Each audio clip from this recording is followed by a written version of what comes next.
Hello students, अब start कर रहे हैं एक्सरसाइज 7.2 के जो रिमेनिंग क्वेश्चंस हैं।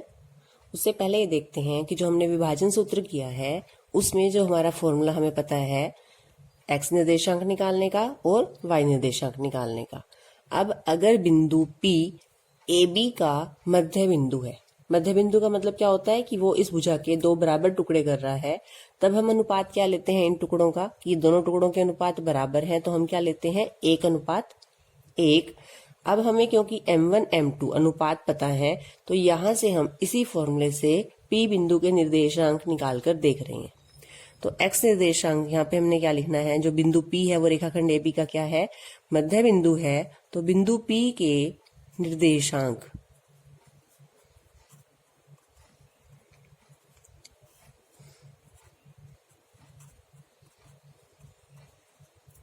x और y निर्देशांक निकाल के देखते हैं।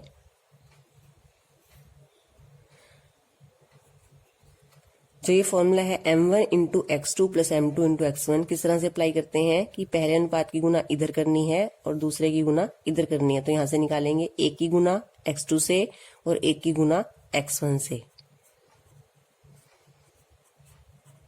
बाय में m1 प्लस m2 यानी 1 प्लस 1, 1 से गुना करेंगे तो क्या आ जाएगा x2 प्लस x1 बाय 2। तो ये आ गया हमारा। अगर बिंदु P मध्य बिंदु है किसी रेखाखंड का तो हम ये शॉर्ट फॉर्मूला भी सीधा यूज कर सकते हैं मध्य बिंदु निकालने के लिए। x2 प्लस x1 लिखो या x1 प्लस x2, एक ही बात होती है। प्लस में x1 plus x2 bye 2, x1 यहां से आ जाएगा, x2 यहां से आ जाएगा, जो दोनों बिंदु है उसका x निर्देशांक बाय 2। ऐसे ही y निर्देशांक में निकल जाएगा 1 into y2 plus 1 into y1 by m1 plus m2 यानी कि 1 plus 1, y2 plus y1 bye 2। तो ये क्या आ गया y निर्देशांक। तो P बिंदु के जो निर्देशांक है उसका फॉर्मूला क्या है x1 प्लस x2, बस थोड़ा सी उससे कोई फर्क नहीं पड़ता, x2 प्लस x1 भी कर सकते हैं। और y निर्देशांक का फॉर्मूला बन गया y1 प्लस y2 बाय 2। तो ये फॉर्मूला हम कब लगा सकते हैं, यदि मध्य बिंदु है, जो विभाजन बिंदु है वो मध्य बिंदु है। तो x1 प्लस x2 बाय 2 और y1 plus y2 bye 2। Question 6 देखते हैं। हमें यहाँ पे 4 बिंदु गिवन है, उनके निर्देशांक गिवन है चारों के, और इसी क्रम में लेने पर ये एक समांतर चतुर्भुज के शीर्ष हों तो x और y का मान ज्ञात कीजिए। अब इसी क्रम में लेने पर का मतलब है कि अगर आपने जैसे 1 2 यहां से स्टार्ट कर लिया, अब a b c d यानी ये B के हैं, ये C के और ये D के, इनको आगे पीछे नहीं करना है। तो B के निर्देशांक हैं 4, y, C के निर्देशांक x, 6 और D के निर्देशांक हैं 3, 5। अब ये समांतर चतुर्भुज के शीर्ष हैं और हमें x और y का मान ज्ञात करना है। समांतर चतुर्भुज के बारे में हम पढ़ चुके हैं कि समांतर चतुर्भुज के विकर्ण परस्पर समद्विभाजित करते हैं। समद्विभाजित का मतलब दो बराबर टुकड़े करते हैं। तो ये इसका विकर्ण है AC और इस चतुर्भुज का दूसरा विकर्ण है BD। अब ये क्या कर रहे हैं, एक दूसरे को समद्विभाजित। समद्विभाजित का मतलब AC अगर समद्विभाजित हो रहा है तो इसके दोनों हिस्से क्या है, बराबर है। तो यहाँ पर जो ये बिंदु होगा, मान लो हमें इसे E नाम दिया, तो E जो है वो AC का क्या है, मध्य बिंदु। इसी तरह से BD विकर्ण भी समद्विभाजित हो रहा है तो इसके भी दोनों हिस्से आपस में बराबर हैं। तो E BD का भी क्या है, मध्य बिंदु। E AC का भी मध्य बिंदु है, E BD का भी मध्य बिंदु है। तो इसका यूज करके हम x और y का मान ज्ञात करेंगे। सबसे पहले लिखेंगे ABCD एक क्या है, समांतर चतुर्भुज है।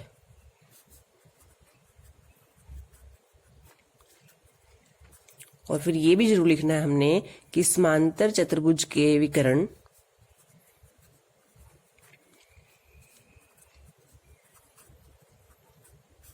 परस्पर समद्विभाजित करते हैं।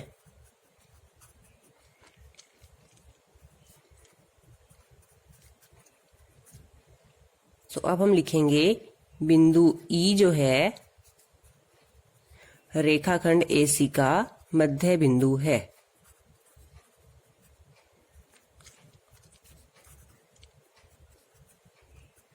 तो अब हम निकाल रहे हैं बिंदु E के निर्देशांक।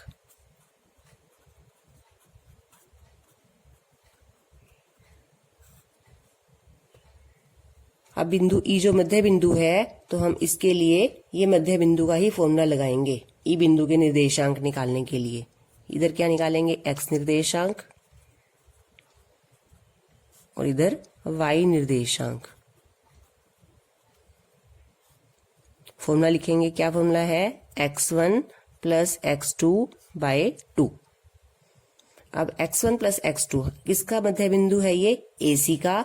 तो A और C के आप यहाँ पे लिख लो एक बार, क्योंकि इन दोनों का मध्य बिंदु है। A के निर्देशांक है 1 और 2 और C के निर्देशांक है x, 6। अब x1 प्लस x2 ये पहला बिंदु है, ये C जो है दूसरा बिंदु है जो हमने लेने हैं, जिसका ये मध्य बिंदु है। तो x1 प्लस x2 यानी कि 1 प्लस x बाय 2। इसको हम प्लस नहीं कर सकते, तो बस ये x निर्देशांक आ जाएगा। y निर्देशांक का फॉर्मूला लिखेंगे y1 plus y2 bye 2। y1 का मान कितना है 2, y2 का मान कितना है 6 बाय 2। 2 प्लस 6 हो गया 8 बाय 2। 8 बाय 2 को काटेंगे तो कितना आ जाएगा 4। तो हमारा क्या आ गया, E बिंदु के निर्देशांक क्या आ गए, 1 प्लस x बाय 2 और 4। अब हमने ये फिर से लिखना है कि जो बिंदु E है वो रेखाखंड BD का मध्य बिंदु है। तो E बिंदु के निर्देशांक एक बार फिर से निकालेंगे, और B के जो है निर्देशांक क्या है 4, y और D के हैं 3, 5। अब हम निकाल रहे हैं E बिंदु के निर्देशांक फिर से, क्योंकि E BD का भी क्या है मध्य बिंदु। B और D के निर्देशांक हमने यहाँ साइड पे लिख लिए हैं। वैल्यू पुट करेंगे, x1 का मान 4, x2 का मान 3। 4 प्लस 3 बाय 2, 4 प्लस 3 कितने हो गए 7 बाय 2। कट नहीं रहा तो ये 7 बाय 2 ही रहेगा। y1 y और y2 का मान है 5, तो y प्लस 5 बाय 2। तो E बिंदु के निर्देशांक यहाँ से आगे हमारे 7 बाय 2 और y प्लस 5 बाय 2। अब क्योंकि बिंदु E तो एक ही है, उसके अलग अलग निर्देशांक नहीं हो सकते, तो हम क्या करेंगे कि E बिंदु के निर्देशांक हमने जो पहले निकाले हैं वो यहाँ लिखेंगे। E बिंदु के निर्देशांक हमने पहले क्या निकाले हैं, 1 प्लस x बाय 2, 4। और जो E बिंदु के निर्देशांक दूसरे हैं वो क्या है 7 बाय 2, y प्लस 5 बाय 2। अब x ये और ये सेम होने चाहिए क्योंकि बिंदु एक ही है। तो यहां से क्या आ जाएगा, 1 प्लस x बाय 2 बराबर 7 बाय 2। जो x निर्देशांक है वो सेम रहेगा, और यहाँ पे y निर्देशांक के लिए यहाँ लिख देते हैं जो 4 है और ये है ये सेम होने चाहिए। अब हमें यहाँ से x और y का मान निकालना है। हम 2 से 2 को काट सकते हैं क्योंकि दोनों 2 हर में है। तो इस सारे के बाई में 2 है, इस सारे के बाई में 2 है, 2 से 2 कैंसिल हो गया। 1 प्लस x बराबर 7। x का मान निकालना है तो 7 माइनस 1, x का मान क्या आ गया 6। ऐसे y का मान निकालेंगे, 2 को इधर ले आएंगे गुना में हो जाएगा, 4 गुना 2 बराबर y प्लस 5। 8 बराबर y प्लस 5। 5 को आप इधर ले आओ क्योंकि y का मान निकालना है, y को इधर ही रखेंगे, ये हो जाएगा 8 माइनस 5 यानी कि 3 बराबर y, या इसे ऐसे भी लिख सकते हैं y बराबर 3। तो x का मान कितना आ गया 6 और y का मान 3। तो यही हमने क्वेश्चन में निकालना था, x और y का मान। क्वेश्चन 7 करते हैं, बिंदु A के निर्देशांक ज्ञात करो जहां AB वृत्त का व्यास है और इस वृत्त का केंद्र है 2, -3 और B बिंदु के निर्देशांक पता है 1, 4 और हमें A के निर्देशांक ज्ञात करने। सबसे पहले देखेंगे कि क्वेश्चन में हमें गिवन क्या है, समझेंगे इस बात को। एक वृत्त है, उसका व्यास AB है। व्यास क्या होता है हम 9th क्लास में पढ़ चुके हैं। ऐसा रेखाखंड वृत्त के अंदर जो केंद्र में से होकर जाता है और वृत्त को 2 बराबर भागों में बांटता है, ये AB वृत्त का व्यास है। और हमने कह दिया कि जो केंद्र है उसका नाम O है। केंद्र जो है AB के बिल्कुल बीच में होता है, जो केंद्र है वृत्त का वो हमेशा कहाँ होता है, सेंटर में, ये हमें सबको पता है। तो जो ओ है वो रेखाखंड ए बी का क्या है, मध्य बिंदु। ए के निर्देशांक मुझे निकालने हैं, ये पहला बिंदु है, इसके निर्देशांक हम क्या लेते हैं, x1 y1। बी के निर्देशांक 1 और 4 है। मध्य जो केंद्र है ओ, उसका जो निर्देशांक है वो गिवन है 2 - 3। तो ओ क्या है जिसके बारे में हमें पता है, ए बी क्योंकि व्यास है केंद्र में से होकर जाएगा, और ओ जो है ए बी का क्या है, मध्य बिंदु। तो क्या लिखेंगे यहाँ पर, बिंदु ओ रेखाखंड ए बी का मध्य बिंदु है।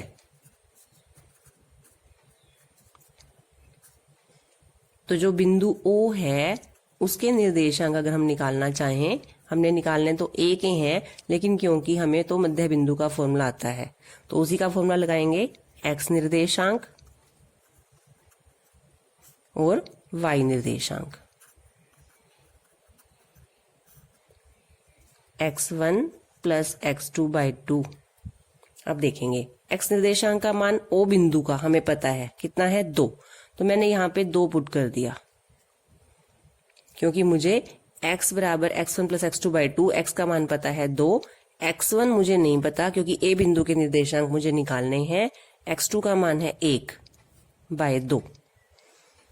2 को इधर ले आएंगे, 2 गुना में हो जाएगा, x1 + 1, 4 बराबर x1 + 1, x1 का मान निकालना है तो 4, 1 को इधर ले आएंगे, 4 - 1, तो 3 बराबर x1, या इसे क्या लिख सकते हो, x1 बराबर 3।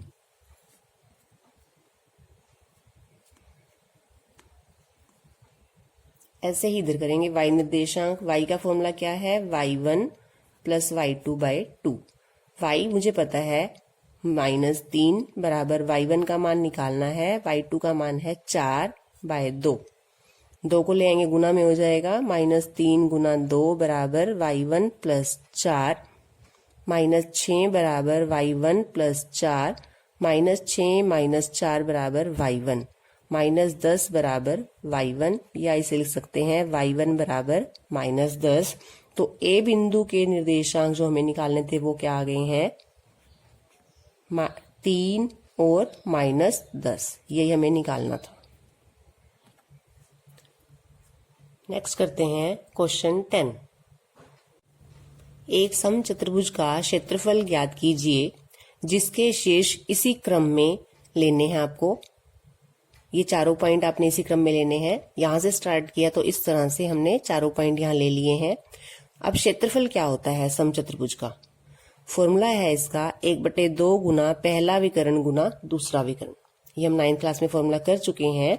समचतुर्भुज का क्षेत्रफल 1/2 गुना पहला विकर्ण गुना दूसरा विकर्ण, यानी अब मुझे विकर्ण पता होने चाहिए। विकर्ण कौन से हैं इस चतुर्भुज के, पहला विकर्ण है AC और दूसरा विकर्ण है BD। अब मुझे AC और BD के मान पता होंगे तभी हम क्षेत्रफल ज्ञात कर सकेंगे। तो अब देखते हैं AC का मान हम कैसे निकाल सकते हैं। आप याद कीजिए कि हम दो बिंदुओं के बीच की दूरी सूत्र से निकालते हैं, और उसका फॉर्मूला क्या है हमारा, x2 - x1 का स्क्वायर प्लस y2 - y1 का स्क्वायर। अब क्योंकि मुझे A और C के बीच की दूरी निकालनी है तो मैं यहाँ पर A और C के निर्देशांक एक बार लिखूंगी। A के निर्देशांक हैं 3,0 और C के निर्देशांक है -1,4। वैल्यू पुट करेंगे यहाँ पे, x2 यानी कि -1 - 3 का स्क्वायर, 4 - 0 का स्क्वायर। हल करेंगे इसको, -1 - 3 जोड़ेंगे आप इसको तो कितना आ जाएगा, -4 का स्क्वायर प्लस 4 में से 0 घटाएंगे तो क्या आ जाएगा, 4 का स्क्वायर। -4 का स्क्वायर क्या होता है, +16। 4 का स्क्वायर भी क्या होता है, 16। चाहे -4 हो चाहे 4 हो, स्क्वायर करने के बाद प्लस का ही आएगा। 16 + 16 इसको हम क्या लिखते हैं, 16 × 2। 16 × 2, 16 का वर्गमूल तो 4 होता है, 2 का वर्गमूल नहीं होता, तो उसके ऊपर वर्गमूल रखना है हमने।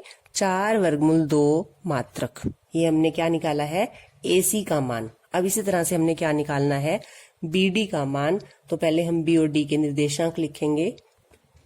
फॉर्मूला हम लिख चुके हैं पहले, सीधा वैल्यू पुट करते हैं x2 यानी कि -2 -4 का स्क्वायर। y वाले में से y वाला निर्देशांक घटाना है, -1 -5 का स्क्वायर। हल करेंगे इसको, दोनों को आप प्लस करोगे, क्या आ जाएगा -6 का स्क्वायर, प्लस यहां से भी क्या आ जाएगा -6 का स्क्वायर। 6 का स्क्वायर क्या होता है 36 प्लस 36, क्या लिखोगे इसको 36 गुना 2। 36 का वर्गमूल क्या होगा 6, 2 के ऊपर वर्गमूल रह जाएगा, तो ये हो गया 6 वर्गमूल 2 मात्रक। अब हमने निकालना है समचतुर्भुज ABCD का क्षेत्रफल।